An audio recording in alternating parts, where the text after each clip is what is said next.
I stood at the altar, fingers twitching as I adjusted my tie for what felt like the 100th time. The chapel was silent except for the soft strains of the string quartet. Yet somehow, the weight of every single stair in the room pressed down on me like 1,000 bricks. My palms were damp. My heart felt like it was trying to punch through my ribcage. Then I saw her. Cindy. She turned the corner and began walking down the aisle, and for a moment the world just stopped. It was like time itself had paused to make room for her. She didn't just walk. She moved like she owned the very ground beneath her feet. Radiant, confident, each step poised and effortless, like she'd rehearsed it in dreams. Her dress wasn't flashy, modest in design, but it hugged her just enough to quiet the room. The kind of quiet that didn't come from awe, but reverence. Everything and everyone else disappeared. We had met almost 2 years earlier at a charity fundraiser. My company had sponsored the event.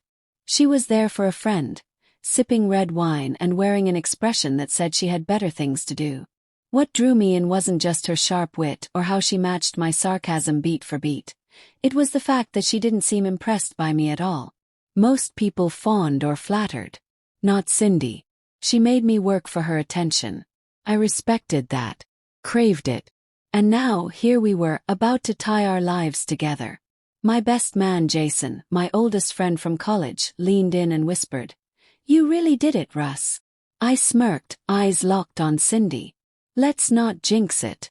He chuckled and gave me a firm pat on the back, drawing a few chuckles from the front row.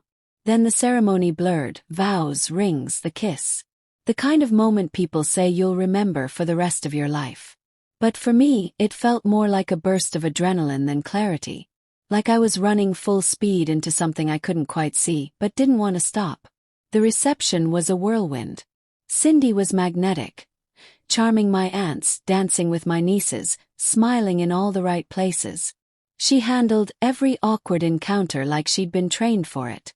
When small snags popped up, seating mix-ups, weird questions from extended family, she just squeezed my hand and kept going. Collected. In control. I remember thinking, this is it. This is the woman I'll build a legacy with. That night, back at the condo I'd bought 6 months before our engagement, she kicked off her shoes, spun in a lazy circle in the living room, and flopped onto the couch with a carefree laugh. I smiled, walked over, took her hands. "Come on, Mrs. Hayes," I said. "Let's start this off right." She grinned, but then pulled back gently. "Not tonight, Russ. I'm completely wiped." Pause. Smile. Kissed her forehead. Of course.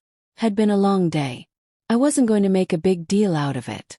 What I didn't know then was that "not tonight" wasn't just a moment. It was a sign. Crack barely visible but sharp. That first week I gave her space. We were both busy, thank you cards, family check-ins, catching up on work. But the night stayed quiet. Distant. I'd reach for her. Just a touch, a hand on her waist, but she'd pull away, murmuring something about exhaustion. Always flat. Never angry. Just hollow. "My body, my choice," she'd say. Phrase rehearsed. Like a line she was supposed to use. I didn't argue. I wouldn't push her. But something didn't sit right.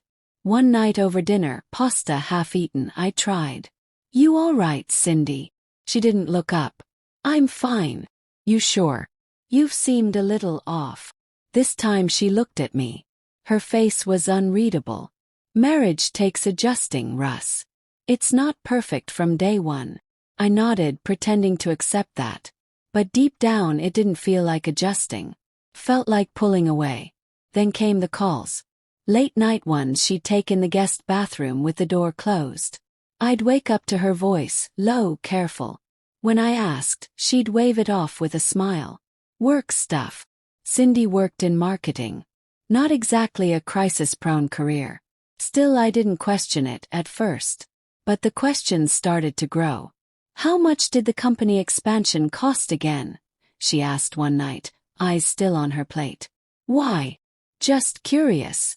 I told myself she was my wife, she had a right to know. But there was a tone in her voice. Measured. Like she was running numbers in her head. Then Jason came by with some golf clubs I'd left at his place. We cracked a beer. He asked, "So how's newlywed life?" "Good," I lied. He didn't press. Just raised an eyebrow. When Cindy walked in, I caught something, a flicker. Jason looked at her a second too long. Her smile back was polite, almost cold. But not quite. I ignored it. I wanted to. Everything unraveled one Tuesday night. I woke to her voice. Not a video. Not her sister. A low whisper from the guest bathroom. I crept down the hall and listened at the door. "I'm working on it," she said. "He has no clue. Just be patient." Silence. Then a soft, intimate laugh. My blood froze. She opened the door. I stepped back quickly. We nearly collided. "What are you doing up?" she asked, too calm. "Couldn't sleep." "Who were you talking to?" She blinked. "Work." Then walked past me like nothing happened. That night, while she slept, I checked her phone. I hated myself for it. But I had to know. Her call log was filled with Jason. My chest collapsed. I didn't confront her. Not yet. I needed more. Friday, she claimed she was catching up with an old college friend. Dressed like she was going to a red carpet premiere. I waited 2 minutes. Then followed. She didn't go to any restaurant. She parked behind a closed coffee shop. Jason was already there. They met in the middle of the lot. Like it wasn't new. I watched, silent, clutching the steering wheel until the leather creaked. Something inside me broke. Not loud, not messy. It was cold. Final. When she came home, I smiled. Asked how her night went. "Great," she said. I handed her wine. Kissed her cheek. I showered. I searched her purse. Found a burner phone. Didn't unlock it. Didn't have to. Took photos. Sent them to myself. Time-stamped. Documented.